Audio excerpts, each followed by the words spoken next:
Foundation वर्तमान सारा ओडिशा रे कार्यकारी करुछि। मते बहुत खुशी लगिला जे मु कलाहांडी रे जन्म मोर जन्म एवं वर्तमान जिला विभाजित होगा पर मु नुआपड़ा जिलार किंतु मोर जन्म है कलाहांडी। से ही कलाहांडी माटीर जो अनुष्ठानटा अच्छी से अनुष्ठान मोर जीवनव्यापी साहित्य साधना लगी मते सम्मानित करछंती। अतएव मु बहुत आनंदित एवं समस्त जो आयोजक एवं कर्मकर्ता अच्छा से फाउंडेशन समस्त को बधाई जनाऊँ, धन्यवाद जनाऊँ। सर बेसिकली आपण समय कलाहांडी आउट भर गोटे भाषार भारसाम्य था जदिव भारसाम्य नଥିଲା किंतु ग्रामेटिकल किसी एपट सब चलता से समय आप निजी प्रस्तुति करते देखु आमे कलाहांडी जिले में जन्म होते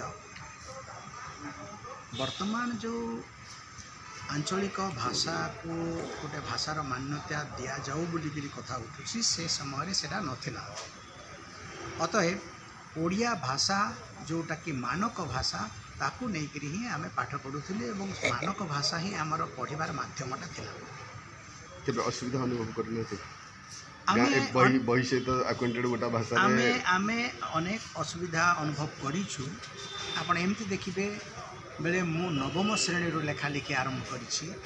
तेणु नवम श्रेणी जो ओडिया पाठटा मु पढ़ुली मोर पढ़ार गोटे और लिखार गोटे जो आग्रह थिला सेटा मते आगो को नेला। तेणु मु ओडिया रे वर्तमान सुधा लिखि चली मु जदियो आंचलिक भाषा रे बहुत बहुत बहुत कम लिखी किंतु ओडिया भाषा रे आज पर्यंत मोर सब 25टा सब बही बाहरी सारी। तेणु मु विशेष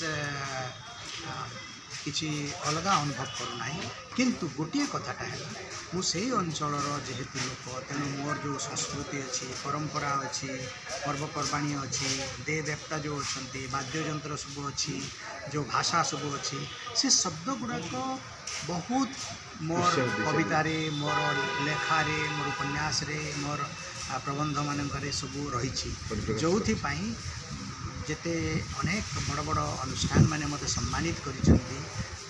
खास करी भुवनेश्वर पुस्तक मेला पुरस्कार से माने निर्दिष्ट भाव में बखान करिसेंती जे वासुदेव सुनानी जो भाषा प्रयोगटा से भाषा प्रयोगटा मु कोथरु करिछि ना मो आंचलिक भाषा को मु प्रयोग करिछि एवं सेटा सब लोक ताको आदृत होइछि ग्रहण करिछन।